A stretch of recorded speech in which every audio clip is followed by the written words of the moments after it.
course we will. The North Carolina State Conference of the NAACP, this is a priority for them. It'll be a priority for us.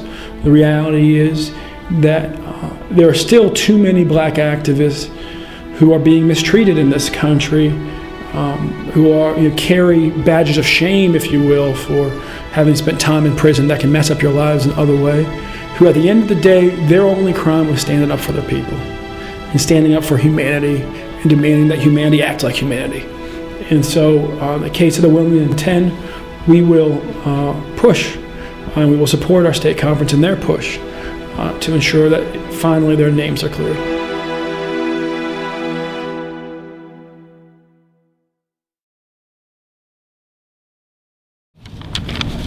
My sisters and brothers and cousins,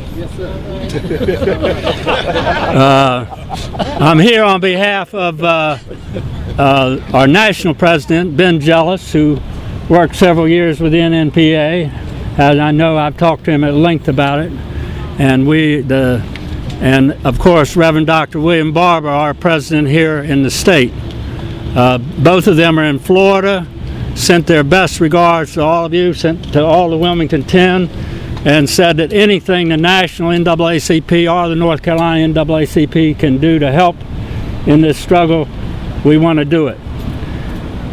I also speak on behalf of the 25,000 members of the North Carolina NAACP, the 125 branches across the state. Kojo, some of the old warriors like Kojo and myself, and Ben for a while, maybe back when you come back, have thrown our weight in with the NAACP, particularly with Reverend Barber's leadership here and some of the younger leadership that's taken over nationally. We see some hope for this old organization that has some problems, but on the whole is fighting a good fight.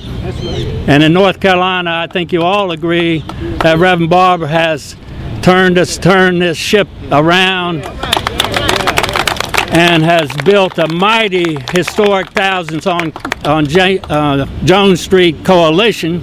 We're now up to 140 members with over 1,600,000 people in these organizations that have agreed to fight for our 14 points. Let me just quickly read, because I hate to substitute for Reverend Barber. I'm skinnier than him for one thing. But I want to read from the letter that he sent to Beverly Perdue, which I think, Jim, you all gave her copies of these letters, right? Because we do have a little political muscle. Some of us lawyers, we're just good looking, but Reverend Barber and the NAACP has some political muscle.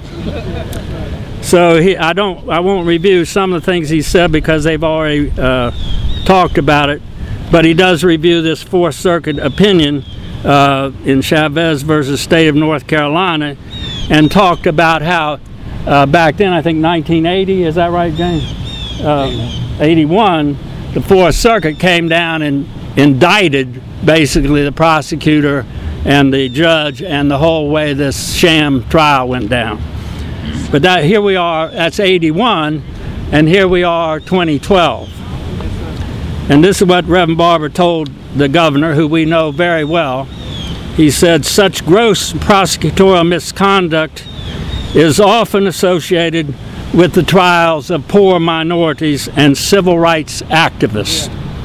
Each time this linkage is validated by our higher courts, it widens the breach in our human family. It aggravates the hurts of past indignities. Our system does not empower our courts to repair and heal such breaches and wounds. Our Constitution instead places such acts of human compassion in your hands." He's talking to the governor. "Therefore, on behalf of the North Carolina Conference of 125 adult college and youth NAACP branches across our state, I ask you to pardon the Wilmington 10. And he closes with a quote from Isaiah, one of my favorite ones. "And you shall be called the repair of the breach, the restorer of the past to dwell in. Thank you.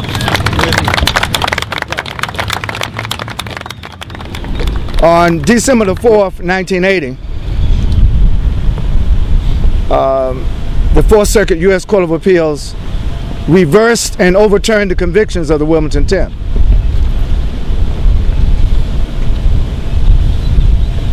That very month, we appealed to the state of North Carolina to clear the records of the Wilmington Ten.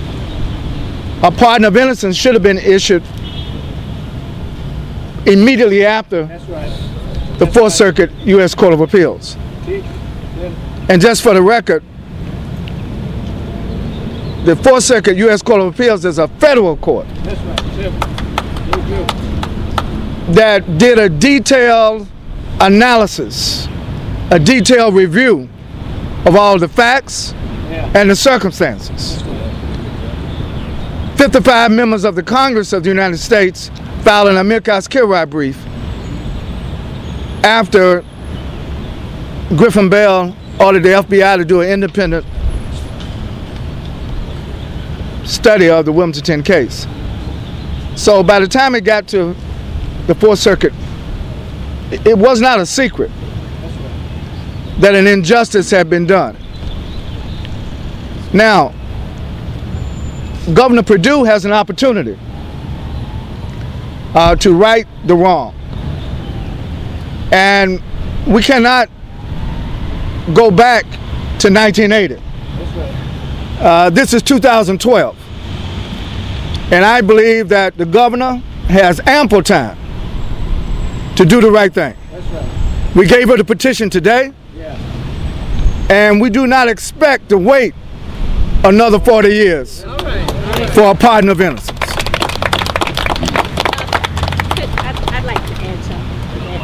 I'd like to add to that.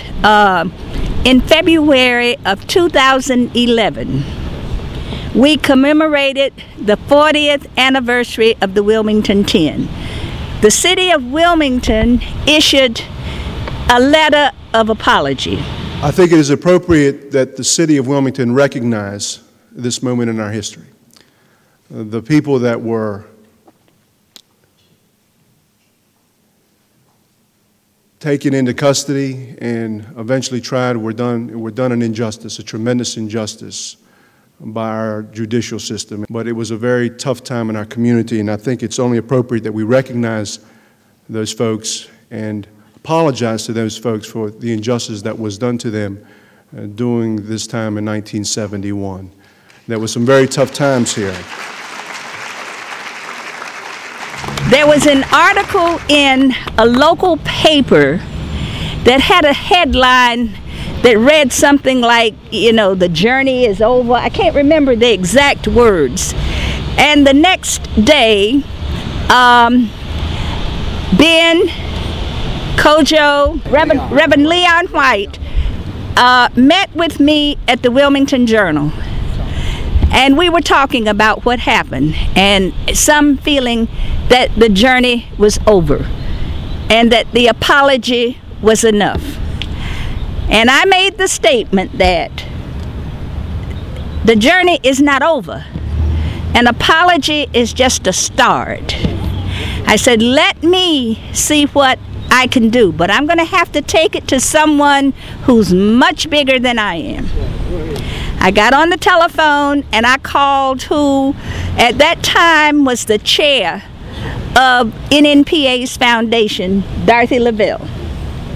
I served as secretary at that time of the foundation of NNPA. And I told Dorothy about the conversation that we had. That was in February. And in March, during Black Press Week, we made the official announcement 1 month later that NNPA would take on the task of seeking a pardon of innocence for the Wilmington Ten.